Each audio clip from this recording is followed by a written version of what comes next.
Conversations across time.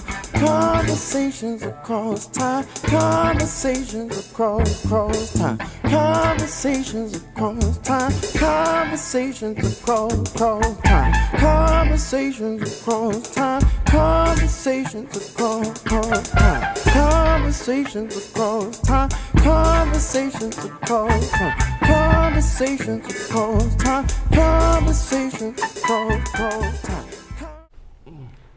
Hi, my name's Mark Hoffman. You've probably seen me on numerous episodes of Conversation Across Time. However, in the real world, I'm a history teacher. As a historian, I want to recommend the next episode of Conversations Across Time. The central theme of this episode is power and betrayal. The panelists include Joan of Arc, the 15th century French heroine, Spartacus, the slave gladiator who led a slave revolt that almost toppled the Roman Empire in the 1st century BCE, and Sun Tzu, the Chinese general whose military tactics in the art of war are followed today by military and political figures. Watch this show and enjoy the camaraderie and the debate between these people who have in common the rise to power and the betrayal. Good evening, and welcome once again to Conversations Across Time, the TV show that allows you to witness imaginary conversations between persons, of course, who lived in different times. As watchers of this program, as viewers of this program, you probably know that one of the things that we're very interested in are politics and power and strategy.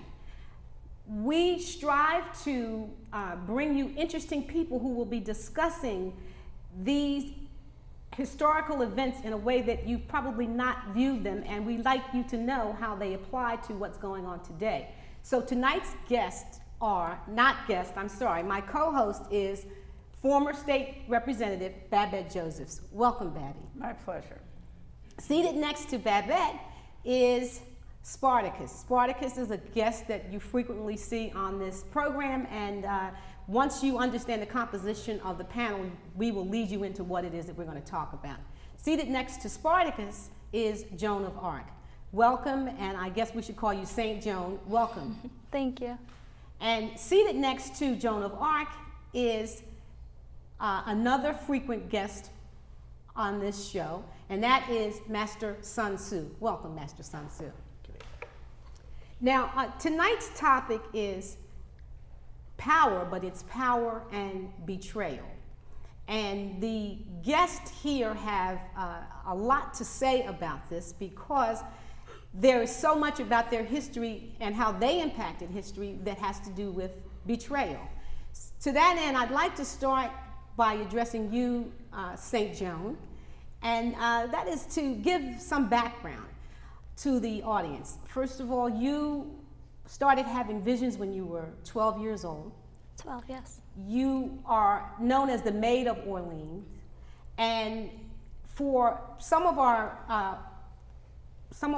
viewers who watch this show on a regular basis will know that at one time we had Eleanor of Aquitaine here, and we talked about the long-standing battle that happened between Great Britain and France. England was interested in controlling the Aquitaine. That's why Eleanor of Aquitaine was a guest.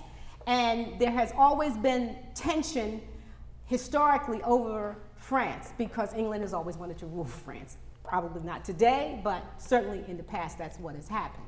So you as a child were raised in an atmosphere where France was constantly being attacked by England. And so your background is that you grew up from your beginnings hating England because, of course, they attacked your homeland. Now, when you were 12 years old when you started to have visions, and I believe you were 16 when you went to visit, well, actually, he wasn't the prince, he wasn't the king at that time. He was the Dauphin of France, and there was some question as to whether or not he would be able to ascend to the crown of France. France had been getting beaten badly by England. And the first time you went to Charles, he just didn't even want to see you. He refused to talk to you. Is that correct? That's correct. But you were determined. What was your determination? What was the basis of your determination? Did you think you could save France? I knew I could. God told me I could. And that of course had to do with the visions that you had and the voices that you heard. Yes. I think by the time that you went back to Charles, you were 16. And at that point, France had gotten beaten so badly, I think we referred to it as a Hail Mary pass. I believe Charles allowed you to be involved in military campaigns because he had nothing to lose. So far, there'd been 100 years war. And of course, he wasn't there for the 100 years, but he was on the tail end of that. And England had always beaten France. What I want to discuss with you, because we know that at the time of your demise, you were 19 years old. And for the audience that watches, as I said, we talk about power quite a bit. And I'm always intrigued by studying the tenets of power. And that's what I'm hoping Master Sun Tzu is going to address.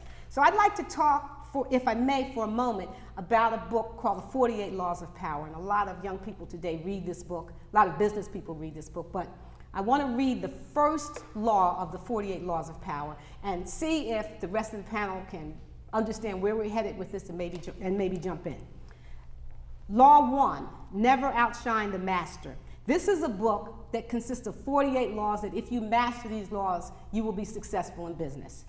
And you will be successful in life and in politics. Never outshine the master is law 1. Always make those above you feel comfortably superior.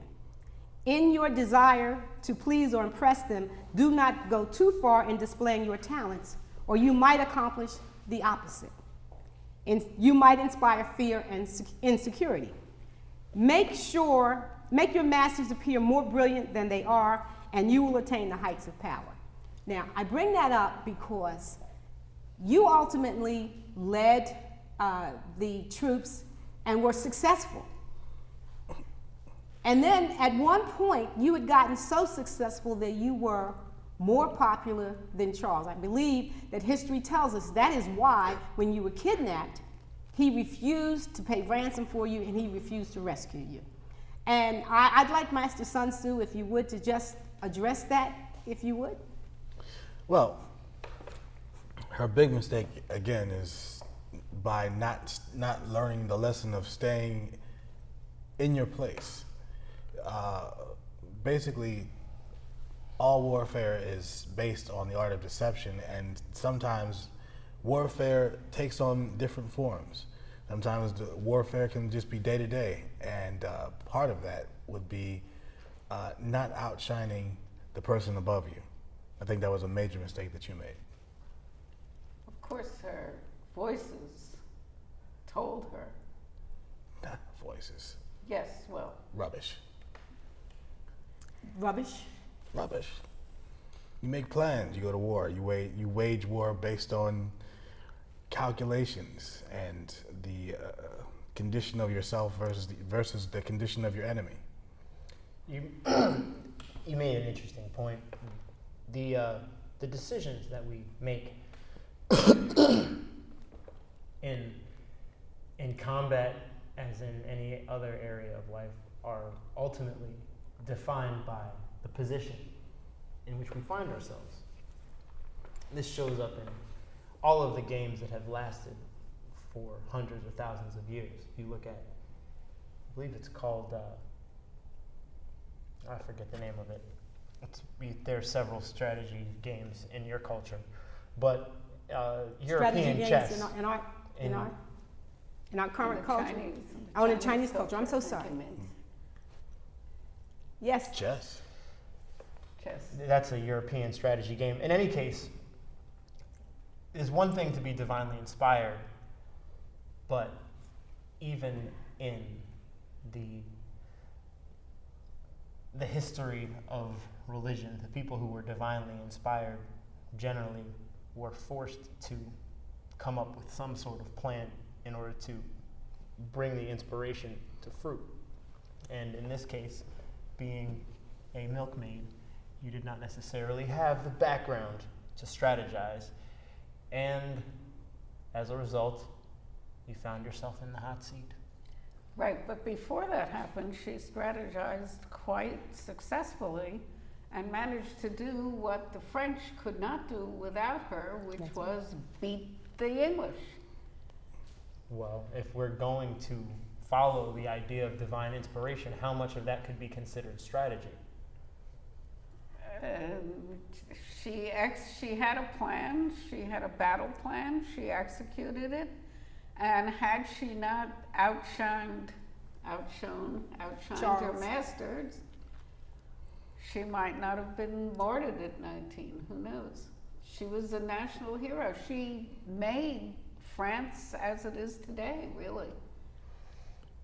One of the things that's interesting about that is I believe why you were successful militarily is because of the amount of bravery that you displayed and the fact that the French were so accustomed to being beaten. And I think on some level, the soldiers had to have the thought that here's a woman that's prepared to go out against England. And that's why they followed you. But there was no long-range plan. And so what is more disturbing to me is that you heard these voices and you felt led. And who's to say that you were wrong? Because actually, as you said, Babette, France is what it is today as a result of your efforts. But at some point, did you not have any advisors around you? Was there anyone talking to you other than the voices that you heard, other than speaking to God or hearing from God? You didn't talk to God, you just heard God. Is that it? I heard him, I spoke to him. We had, interaction somewhat, but I didn't really pay attention to what anyone else had to say. My superiors, I didn't really consider them superiors because above all else, I knew what I had to do. So well, I guess in some aspects, the fact that would be considered insubordination, would it not? Oh, absolutely, insubordination. Call it what you may. Insubordination- Yes. Insubordination is only punished when you lose. That's correct. Yes. That's Yes. correct. For the most part, if you were right and you're able to execute whatever insubordinate plan you have without directly insulting whoever you're disagreeing with, there's a good chance that you will escape with your head and the rest of your body parts under most circumstances. Well, Now the problem here is it's more like heresy than insubordination. Heresy. Yes. That's And I think that we do have to, at some point, address the religious aspects of what was going on and what you were thinking at that time. And so what we're going to do is take a break, and we'll come back and pick up this conversation, because we do need to address precisely what you were thinking and what Charles was thinking initially. I don't know that he thought you heard voices. I don't think he thought you heard God. And I'd like us to get into that when we come back from this break. So please stay with us, and as we follow this interesting conversation across time. Thank you.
I'm Chuck Spears, and I'm playing Spartacus on Conversations Across Time. Just before the break, I was asking a question about the fact that you heard voices and you felt that you talked to God. And that's why you were insubordinate, because you felt that that your superiors didn't talk to God. Now, And that was very threatening to them, clearly, because when the opportunity came to rescue you from what was supposedly your common enemy, they did not. And that's because she said too much. Again, I must go back to the art of war being based on deception. When you are strong, you should appear weak, and when you are weak, you should appear strong. In other words, no one needed to know where your inspiration came from. You should have kept it a secret. But why lie? Why lie about where it came from? Well, No one it would might believe not me have without been- anything like that behind me. Because they set you on fire on a stake. That's That's why. That's why. After they listened to me and they won. That's a good point. You know, in any dimension of life, it's important to define success, define victory, and like being a slave. that would probably not be considered victory under most perspectives. I suppose there are some who would aspire to such a position. However, that's not the topic we're discussing. What we are discussing is the idea of making a decision regarding what the actual goal is. Now, you achieved your goal, the liberation of your people from one tyrant, I suppose. So the fact that you died at 19 is probably immaterial to you. However, those of us who survived past age 19 perhaps might have a different perspective, of course, to be fair. You're satisfied with the outcome, aren't you? Very much so. think you 19 won. years was all I needed. But isn't the ultimate goal self-preservation? Depends on No. purpose. You see, when in your case, you were a general within an empire Right. during a period of warring empires, warring states, however. Also correct. So for you, the goal was not simple as one battle, one victory, one enemy. There were several. There were enemies at every border. So in your And case, in some cases inside the borders. exactly. And so in that situation, it's much easier to focus on self-preservation because there's always another battle to be fought. Whereas in the situation of our colleague and peer, there was only one battle to be won, at least from her perspective. True. Would you agree with that? What would you say, I wonder, to the idea of doing anything past that liberation? Did you even think that far? Honestly, no. I didn't think further than what I was told. 19 years is a good run when you win. But I hear you talking a lot about our motivation. What was your motivation? I concede that I didn't think about much except killing the people who had imprisoned me and eating and sleeping and drinking when I felt like it. well, we're talking about betrayal. Which is another simple victory. Well, yeah, but in the instance with you, Spartacus, when we talk about betrayal, did you not feel that Crixus, because you had accomplished your purposes. You were free. You had freed, because at the time that you were a slave, one in every 3 persons in the Roman Empire were slaves. So you led a revolt and you were free. And you were headed home. What does a warrior do when there are no battles left to fight? Yes, but we're not so sure Spartacus was really a warrior who was trying to get free. So No as one he starts said, out as a warrior. You could eat you could drink, you could do whatever you wanted when you wanted to, but your first lieutenant decided to stick around and sack Rome Against instead your of taking right. off as you advised, and the result was you both lost. I take responsibility for that decision. Crixus didn't twist my arm, except for that one time. But There was no force acting upon me to go back to Rome beyond Well, you persuasion and boredom. well, but at the But same you time, didn't. He went back. yeah, I mean, because when you learn that Crixus was in fact entrapped, you went back to free him. Had he returned, as you were returning, as you were going to cross the Alps with the people that were with you, be free, have more money than you ever had in your entire life. You, as an attorney, know better than most people that loyalties can shift during travel. Why would an attorney know that? Never mind. As an attorney, there we are. Never mind. So, therefore, at that point in time, there was really nothing else for me to strive for. Well, you could have striven for getting on the other side of the Alps and settling your people Alps are and gold. living. And live. Yes, that's what And you had live. to get on the other side and live. And Maybe that's why you feel so, because I have a difficult time, St. Joan, viewing you as having won. I think you were used.